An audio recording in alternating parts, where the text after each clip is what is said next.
Hello friends, नमस्कार। आज के वीडियो में श्री कृष्ण भगवान और सुदामा जी के मित्रता की हम कुछ किस्से सुनेंगे। फ्रेंड्स, सुदामा और कृष्ण जी की मित्रता के बारे में कौन नहीं जानता और उनके किस्से बहुत ही रोचक हैं। आइए हम सुनते हैं, जो कि इस प्रकार हैं। भगवान श्री कृष्ण के कई मित्र थे, जैसे 1, मधुमगल 2, सुबाहु 3, सुबल 4, भद्र 5, सुभद्र 6, मणिभद्र 7, भोज 8, तो कृष्ण 9, वौथप 10, श्रीदामा 11, सुदामा 12, मधुकन 13, अर्जुन 14, विशाल 15, रसाल 16, मकरंद 17, सदानंद 18, चंद्रहास 19, बकुल 20, शाद 21, बुद्धि प्रकाश आदि। आओ इन्हीं में से एक सुदामा के बारे में जानते हैं खास बातें। 1, उज्जैन अवंतिका में स्थित ऋषि सांदीपनि के आश्रम में बचपन में भगवान श्री कृष्ण और बलराम पढ़ते थे। वहां उनके कई मित्रों में से एक सुदामा भी थे। सुदामा श्री कृष्ण के खास मित्र थे। वे एक गरीब ब्राह्मण के पुत्र थे। सुदामा और श्री कृष्ण आश्रम से भिक्षा मांगने नगर में जाते थे। आश्रम में आकर भिक्षा गुरु मां के चरणों में रखने के बाद ही भोजन करते थे। परंतु सुदामा को बहुत भूख लगती थी, तो वे चुपके से कई बार रास्ते में ही आधा भोजन चख कर जाते थे। 2, एक बार गुरु मां ने सुदामा को चने देकर कहा कि इसमें से आधे चने श्री कृष्ण को भी दे देना और तुम दोनों जाकर जंगल से लकड़ी बिन लाओ। फिर दोनों जंगल में लकड़ी बिनने चले गए। वहां बारिश होने लगी और तभी दोनों एक शेर को देखकर कर वृक्ष पर चढ़ जाते हैं। ऊपर सुदामा और नीचे श्री कृष्ण। फिर सुदामा अपने पल्लू से चने निकालकर चने खाने लगता है। चने खाने की आवाज सुनकर श्री कृष्ण कहते हैं, अरे ये कट कट की आवाज कैसी आ रही है? कुछ खा रहे हो क्या? सुदामा कहता है, नहीं, ये तो सर्दी के मारे मेरे दांत कटकटा रहे हैं। ये सुनकर श्री कृष्ण कहते हैं, अच्छा, बहुत सर्दी लग रही है क्या? सुदामा कहता है, हाँ। ये सुनकर श्री कृष्ण कहते हैं कि मुझे भी बहुत सर्दी लग रही है। सुना है कि कुछ खाने से शरीर में गर्मी आ जाती है, तो लाओ वो चने जो गुरुमाता ने हमें दिए थे, दोनों बांटकर खा लेते हैं। ये सुनकर सुदामा कहता है, चने कहाँ हैं? वो तो पेड़ पर चढ़ते समय ही मेरे पल्लू से नीचे कीचड़ में गिर गए थे। ये सुनकर श्री कृष्ण समझ जाते हैं और कहते हैं, ओह, ये तो बहुत बुरा हुआ।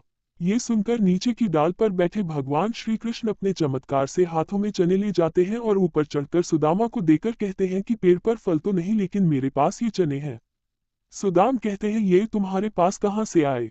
तब कृष्ण कहते हैं कि वह मुझे भूख कम लगती है ना। जब पिछली बार गुरुमाता ने जो चने दिए थे वह अब तक मेरी अंटी में बंधे हुए थे। ले लो, अब जल्दी से खा लो।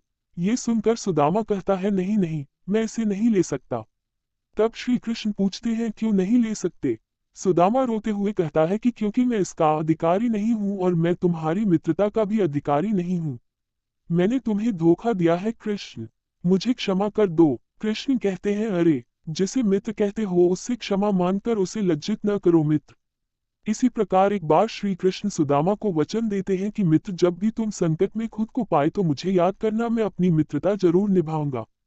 3, बलराम और श्री कृष्ण को आश्रम में भिन्न भिन्न कार्य करते थे। एक बार श्री कृष्ण, बलराम और सुदामा भिक्षा मांगने के लिए जाते हैं।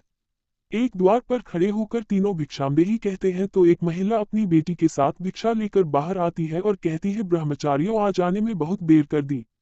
ये सुनकर श्री कृष्ण कहते हैं, माता, आज सारे आश्रम में सफाई करनी थी, बहुत काम था, इसलिए विलंब हो गया। आपको प्रतीक्षा करना पड़ी, उसके लिए क्षमा करें। ये सुनकर वह महिला कहती है, अरे, क्षमा कैसी? मैं तो इसलिए प्रतीक्षा कर रही थी कि रोज तुम रूखी सूखी रोटी लेकर जाते हो, आज घर में मालपुआ बने थे तो मैंने सोच तुम जल्दी आ जाओगे तो गरम गरम खाओगे। देखो, मैंने कपड़े से ढककर मालपुआ गरम गरम रखे हैं तुम्हारे लिए। ये देखकर सुदामा का मन ललचा जाता है। वह कहता है, मालपुआ? आज मालपुए बने हैं? वह महिला कहती है, हाँ, आज घर में पूर्णमासी की पूजा थी।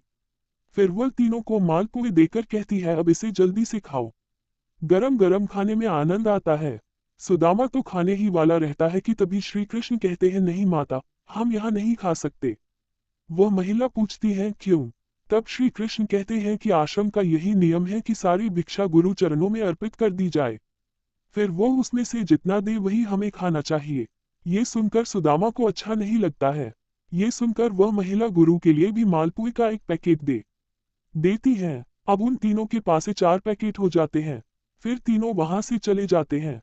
रास्ते में एक नदी के किनारे रुककर बलराम और श्री कृष्ण हाथ मुंह धोने जाते हैं। इसी दौरान सुदामा मालपुए निकालकर चुपचाप खाने लगता है। तभी श्री कृष्ण उसे मालपुए खाते हुए देख लेते हैं और मुस्कुरा देते हैं। फिर वह चुपचाप उनके पास पहुंचकर कहते हैं, तुम समझते हो कि मैंने कुछ नहीं देखा। तभी सुदामा पत्तल को मोड़कर पालपुए ढांक देता है और कहता है, नहीं नहीं, मैं तो कुछ भी नहीं खा रहा हूँ। तब श्री कृष्ण कहते हैं, देखो झूठ बोलना पाप है। ये सुनकर सुदामा कहता है, और ब्राह्मण को भूखा रखना भी पाप है। ये सुनकर कृष्ण कहते हैं, मैं तुम्हें भूखा रख रहा हूँ। तब सुदामा कहते हैं, और क्या, उसने कितनी ममता से कहा था कि मेरे सामने खा लो, और तुमने आश्रम के सारे नियम बता दिए। तब श्री कृष्ण कहते हैं, नियम तो है, गुरुदेव को पता चलेगा तो वे क्या कहेंगे। ये सुनकर सुदामा कहता है, गुरुदेव को कैसे पता चलेगा? रोज हम 3 रोटी लेकर जाते हैं, तो आज भी 3 रोटी लेकर जाएंगे। हाँ, यदि तुमने गुरुदेव को न बता दिया तो। ये सुनकर कृष्ण कहते हैं कि देखो, मैं तुम्हारा मित्र हूँ और मित्रता का धर्म कहता है कि मित्र की कमजोरी पर पर्दा डालना चाहिए। ये सुनकर सुदामा कहता है, तो तुम नहीं कहोगे? श्री कृष्ण कहते हैं, कदापि नहीं। ये सुनकर सुदामा कहता है, तो फिर सारे मालपुए खा लूं? श्री कृष्ण कहते हैं, हाँ खा लो। फिर सुदामा खा लेता है तो श्री कृष्ण मालपुए की एक पत्तल निकालकर सुदामा को देते हैं और कहते हैं, ये तुम्हारे हिस्से की भिक्षा हो गई, गुरुमाता को दे देना। ये देखकर सुदामा प्रसन्न होकर कहता है, कुछ भी कहो, तुम मित्र बड़े खरे हो। 4 कहते हैं कि सुदामा जी शिक्षा और दीक्षा के बाद अपने ग्राम अस्मावतीपुर वर्तमान पोरबंदर में भिक्षा मांगकर अपना जीवन यापन करते थे। सुदामा एक गरीब ब्राह्मण थे। विवाह के बाद वे अपनी पत्नी सुशीला और बच्चों को बताते रहते थे कि मेरे मित्र द्वारिका के राजा श्री कृष्ण हैं, जो बहुत ही उदार और परोपकारी हैं। ये सुनकर एक दिन उनकी पत्नी ने डरते हुए उनसे कहा कि यदि आपने मित्र साक्षात लक्ष्मीपति हैं और उदार हैं, तो आप क्यों नहीं उनके पास जाते हैं? वे निश्चित ही आपको प्रचुर धन देंगे, जिससे हमारी कष्ट में गृहस्थी में थोड़ा बहुत तो सुख आ जाएगा। सुदामा संकोचवश पहले तो बहुत मना करते रहे, लेकिन पत्नी के आग्रह पर एक दिन में कई दिनों की यात्रा करके द्वारिका पहुंच गए। 5 द्वारिका में द्वारपाल ने उन्हें रोका। मात्र एक ही फटे हुए वस्त्र को लपेट गरीब ब्राह्मण जानकर द्वारपाल ने उसे प्रणाम कर यहाँ आने का आशय पूछा। जब सुदामा ने द्वारपाल को बताया कि मैं श्री कृष्ण को मित्र हूँ, तो द्वारपाल को आश्चर्य हुआ। फिर भी उसने नियमानुसार सुमादाजी को वहीं ठहरने का कहा और खुद महल में गया और श्री कृष्ण से कहा, हे प्रभु, को फतेहार दीन और दुर्बल ब्राह्मण आपसे मिलना चाहता है, जो आपको अपना मित्र बताकर अपना नाम सुदामा बतलाता है। 6 द्वारपाल के मुख से सुदामा नाम सुनकर प्रभु सुध-बुध खोकर नंगे पैर ही द्वार की ओर दौड़ पड़े। उन्होंने सुदामा को देखते ही अपने हृदय से लगा लिया और प्रभु की आंखों से आंसू निकल पड़े। वे सुदामा को आदरपूर्वक अपने महल में ले गए। महल में ले जाकर उन्हें सुंदर से आस पर बिठाया और रुक्मिणी संग उनके पैर धोए। कहते हैं कि प्रभु को उनके चरण धोने के जल की आवश्यकता ही नहीं पड़ी। उनकी दीनता और दुर्बलता देखकर उनकी आंखों से आंसुओं की धार बहने लगी। स्नान, भोजन आदि के बाद सुदामा को पलंग पर बिठाकर श्री कृष्ण उनकी चरण सेवा करने लगे और गुरुकुल में बिताए दिनों की बातें करने लगे। बातों ही बातों में ये प्रसंग भी आया कि किस तरह दोनों मित्र वन में समिधा लेने गए थे और रास्ते में मूसलधार वर्षा होने लगी, तो दोनों मित्रों एक वृक्ष पर चढ़कर बैठ गए। सुदामा के पास एक पोटली में दोनों के खाने के लिए गुरुमाता के दिए कुछ चने थे, किंतु वृक्ष पर सुदामा अकेले ही चने खाने लगे। चने खाने की आवाज सुनकर श्री कृष्ण ने पूछा कि क्या खा रहे हैं सखा? सुदामा ने ये सोचकर झूठ बोल दिया कि कुछ चने कृष्ण को भी देने पड़ेंगे। उन्होंने कहा, कुछ खा नहीं रहा हूँ, ये तो ठंड के मारे मेरे दांत कड़कड़ा रहे हैं। 7 इस प्रसंग के दौरान ही श्री कृष्ण ने पूछा, भाभी ने मेरे लिए कुछ तो भेजा होगा। सुदामा संकोचवश एक पोटली छिपा रहे थे। भगवान मन में हंसते हैं कि उस दिन चने छिपाए थे और आज तंदुर छिपा रहा है। फिर भगवान ने सोचा कि जो मुझे कुछ नहीं देता, मैं भी उससे कुछ नहीं देता, लेकिन मेरा भक्त है तो अब इससे छीनना ही पड़ेगा। तब उन्होंने तंदुल की पोटली छीन ली और सुदामा के प्रारब्ध कर्मों को क्षीण करने के हेतु तंदुल को बेहद चाव से खाया था।